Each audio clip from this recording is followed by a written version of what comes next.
Sexta-feira eu peço licença pra chegar no quadrado e vir fazer meu verso, que é bem elaborado. É bem elaborado na arte da improvisação, famoso como pistola, tiro sem direção, vou embaixo como trem, em cima como avião. Cacheiro metralhador, sanfoneiro bala de canhão. E pra finalizar, eu falo de coração, na folia do Tiguto só tem Patrícia Cipó.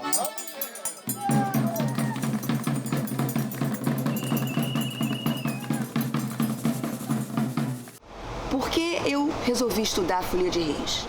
Eu resido no interior do estado do Rio, município de Valença, e eu via esporadicamente na fase natalina aqueles grupinhos coloridos, musicais, circulando, até o dia em que uma vizinha minha começou a receber esses grupos mais de perto e eu comecei a observá-los mais de perto.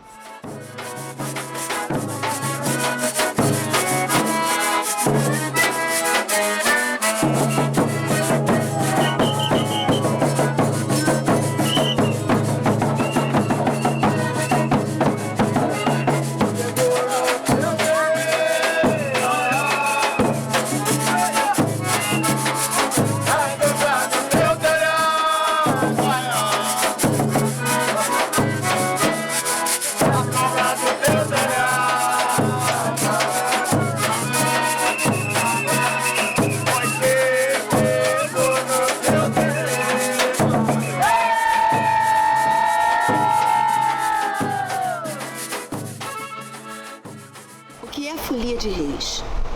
É uma manifestação que se dá na época natalina. Ela consiste na representação da peregrinação dos Reis Magos em busca do nascido Jesus, e para reverenciá-lo, para saudá-lo, para fazer as suas ofertas. Essa é a essência da representação da Folia de Reis. Os elementos presentes nessa manifestação, então, em primeiro lugar, a bandeira. A bandeira que traz as imagens da Sagrada Família e dos Três Reis. Esse estandarte ele vai guiar esses grupos pela rua. Durante o período de 12, 13 dias, entre o Natal e o dia 6 de janeiro, esses grupos vão percorrendo casas de devotos de Santos Reis, fazendo a visita onde eles vão cantar as profecias. As profecias consistem na descrição da trajetória desde a Anunciação até a volta dos Reis Magos para suas terras de origem. E eles vão fazer isso através de uma cantoria. E o devoto ele vai receber um grupo de Folia de Reis, não apenas porque ele é um devoto, mas muitas vezes porque ele tem uma promessa vinculada a isso. Em geral, são as promessas que dinamizam a Folia de Reis. Os grupos de Folia de Reis, eles se compõem em dois subgrupos, que é o folião e os instrumentistas. Eles vão adentrar a casa, fazer o canto junto ao presépio. E tem o grupo de palhaços. O grupo de palhaços são os responsáveis pela parte mais lúdica, que encanta, inclusive, aqueles que não são muito versados nos fundamentos da folia, que acontece depois na casa da visita dos devotos, aos devotos, sempre na rua. A Folia de Reis ela é uma manifestação do catolicismo popular, entremeados de elementos da religiosidade de matriz africana. E a sua presença no território brasileiro é bastante extensa, é desde o Brasil colônia, e ele está presente em vários estados do Sudeste e mesmo em outros estados centro-oeste, e vem se transformando e se adequando, mantendo a tradição, mas também se adequando às novas demandas. A Folia de Reis de Valença, né, o movimento de Folia de Reis de Valença tem as suas características. Por exemplo, em Valença, só no ano de 2020, 20 grupos de folia saíram em jornada. Tem mais, alguns porque eles às vezes param, ficam 2 ou 3 anos.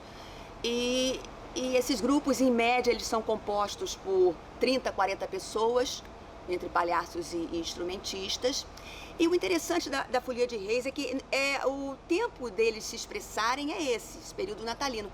Mas isso os envolve o ano inteiro, porque o ano inteiro eles estão conversando e planejando a próxima jornada, discutindo os problemas e os sucessos da jornada anterior. As festas que eles realizam, tendo concluída a jornada, é comum eles realizarem uma festa que é chamada Baile de Reis. Em outras regiões é chamada Festa do Arremate, festa de encerramento. Então, tudo isso envolve o planejamento e o ano inteiro deles é falando de Folia de Reis. Nos meses que precedem as saídas, há os encontros para ensaios. Então, uma coisa que está na dinâmica dessa comunidade. Se você pensar, por exemplo, Valença, em ano 2020, com 20 comunidades ativas, imaginar que esses grupos são compostos de 30 a 40 pessoas, que visitam em média 40 casas por ano, segundo dados oferecidos pela liderança, né? A gente vê que é uma coisa que dinamiza uma quantidade significativa de pessoas dentro daquele município. A Folia de Valença também tem peculiaridades quando você compara com outras regiões, e até bem próximas. Uma delas, por exemplo, é a vestimenta do palhaço. O palhaço de Valença, ele vai ter uma vestimenta de cetim, com um revirão, uma máscara muito específica. E na sua apresentação, na sua brincadeira, o palhaço de Valença, ele dança e verseja. E o palhaço de Vassouras, por exemplo, Barra do Piraí e de outras regiões, ele vai ter uma vestimenta chamada de farrapo, e ele vai ter na sua dança muita acrobacia e vai esporadicamente também falar versos. Essa dinâmica que envolve os integrantes do movimento Folia de Reis, que faz com que eles se movimentem e se encontrem o ano inteiro, fortalecendo os laços entre eles, não se restringe aos integrantes do grupo apenas. Tem a questão do devoto, que é um elemento fundamental, importante para essa manifestação. Eles já têm mais ou menos definido, eles já sabem aonde eles devem ir de forma geral, o que não impede que eles sejam acessados durante a jornada por algum devoto. E essa relação do devoto, por que o devoto quer a presença, né? Ele quer a bênção daquele grupo, sobre a sua casa, sobre a sua família, sobre um integrante doente.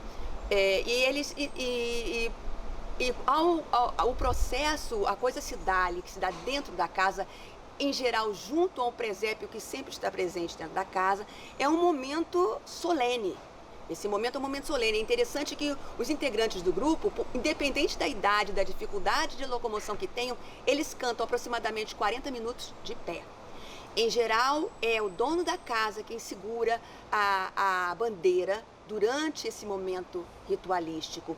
E aí você tem esse fortalecimento que vai não só integrantes de folia com os devotos, devotos entre devotos, e fortalecendo ainda mais essa ideia de pertencimento, de identidade. Agora, pensando no que a minha presença pode estar, o meu trabalho pode estar representando para eles, né?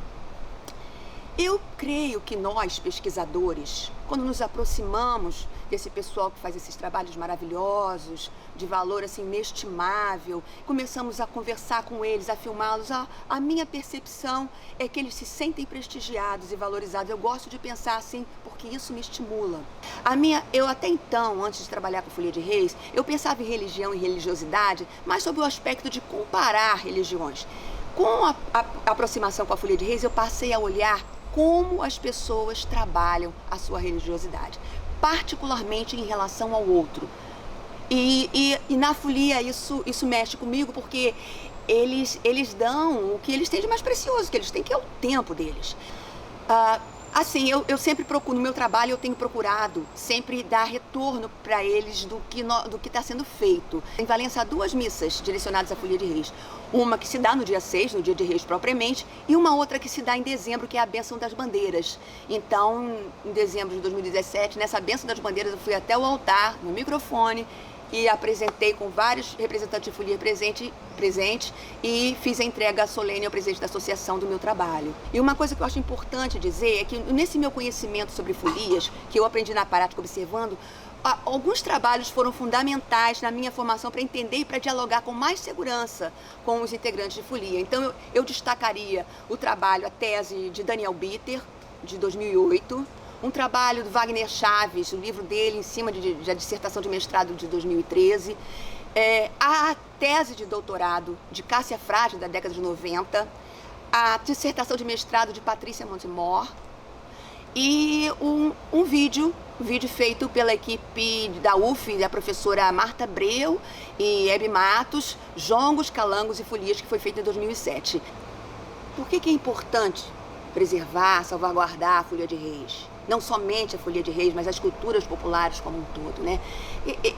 Essas manifestações, elas trazem consigo elementos que valorizam uma identidade, que encorajam um pertencimento, que cria e fortalece laços afetivos.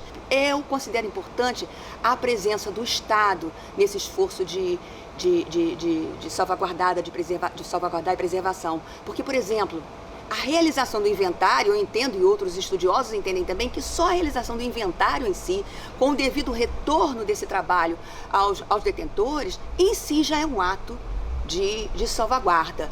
E somando-se a isso um eventual registro como patrimônio, reconhecendo o seu valor e conferindo a essas pessoas importância e prestígio, porque é mais importante talvez o prestígio do que propriamente a questão financeira, embora seja uma coisa que eles reclamam muito, né? Então, mas o Estado tem que estar e refletir sobre isso e principalmente ouvir o que os detentores têm para dizer. Quando eu penso em preservação e salvaguarda, eu hoje, ao longo desses anos estudando, eu já não penso mais na salvaguarda da manifestação, mas na salvaguarda das pessoas, na proteção das pessoas, do ambiente, das condições que vão assegurar que essa manifestação sobreviva, porque os guardiões, os detentores já fazem isso com todas as dificuldades que eles enfrentam.